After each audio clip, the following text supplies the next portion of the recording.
how much more grievous are the consequences of anger than the causes of it. Marcus Aurelius.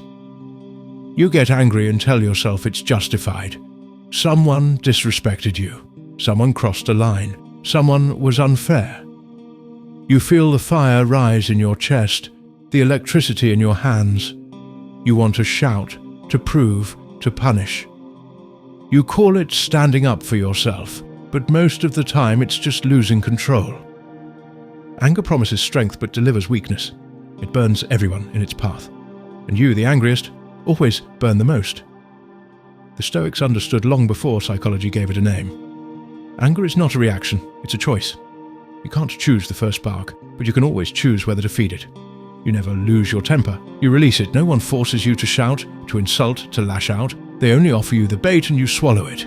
Every time you react blindly, you surrender your peace to the person who least deserves it. In Rome, I saw anger destroy more men than war. Senators turned allies into enemies. Soldiers killed their brothers over pride. Families shattered because someone preferred being right to being wise. And each one said the same thing: I couldn't help it. But of course they could. If you can stop yourself from sending a message, you can stop yourself from speaking words that wound. If you can count your money, you can count to 10. You're not powerless. You're undisciplined. Anger feeds on ego. You think you're owed respect, gratitude, obedience, fairness. When life denies it, you explode. You say, I deserve better. But who told you that? The Stoic knows nothing is promised. People will lie, fail, and disappoint you. Injustice will happen. The question is not whether these things occur, but how you meet them.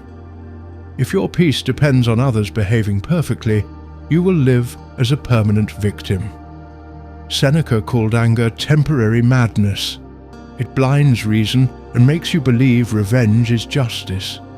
But revenge is just a second wound you give yourself. You think it will heal your pride, but it only feeds your pain.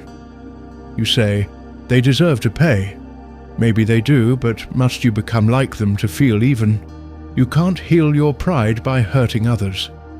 You only multiply suffering and call it fairness. Look at history. How many wars and betrayals were born from wounded egos? How many moments of rage became lifelong regrets? Anger is a liar. It whispers, release me and I'll protect you. But it never does.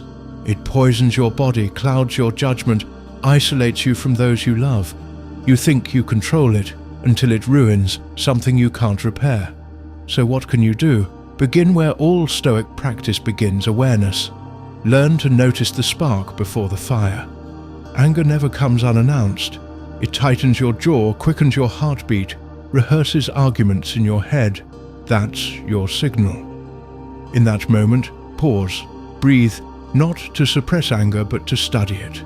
Ask, what exactly am I angry about? Often it's not the event, but the story you attach to it. Someone interrupts you. Your mind says, they disrespected me. Someone disagrees. They think I'm stupid. Someone leaves your message unanswered. They don't care. But what if none of that is true? The Stoic separates facts from judgments. The fact, the message wasn't answered. The judgment, they hate me. The first is neutral. The second is fiction. When you remove the story, anger loses its fire, but what if the offense is real? Someone truly wronged you. You still have two options: react or respond. To react is to let the wound rule you. To respond is to act from reason, not from pain. Ask yourself, what outcome do I seek? If you want truth, speak calmly. If you want revenge, stay silent. Dignity is louder than rage.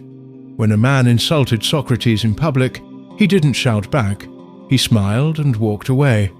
When asked why, he said, "If a donkey kicks me, shall I kick him in return?" The crowd laughed, but the lesson was eternal. Dignity is power under control. Even emperors could kill with a word. I could have ordered the death of any enemy, but every act of mercy gave me more power than anger ever could. Mercy is strength disciplined. Rage is weakness, pretending to be strong. Ask yourself, what kind of power do you want? The power to destroy, or the power to remain unshaken? Today, anger is worn like armor. People confuse outrage with courage, noise with wisdom. You call it passion, justice, speaking your truth. But most of the time it's just reaction dressed as righteousness. True courage is calm, the ability to hold your fire when the world provokes you. You don't need to erase anger completely. It can be a signal, but only if you master it. Anger guided by reason becomes purpose. Anger left wild becomes poison. Let it drive you to fix, not to fight, to build, not to burn. Here's a truth few admit. Sometimes you like being angry. It makes you feel righteous, alive, powerful. You replay arguments, nurse grudges, feed the flame, but every time you do, you reopen the wound. Anger lets your enemies live rent-free in your head. Forgiveness is eviction. The Stoic forgives not because others deserve it, but because he deserves peace. What does control look like in practice? When someone offends you, do nothing, don't text, don't justify, don't plot. Walk, breathe, write, but stay silent. Silence is the gatekeeper of reason. The longer you delay your reaction, the wiser it becomes. Then ask, will this matter in a day, a week, a year? 90% of the time, the answer is no. Don't trade your peace for dust.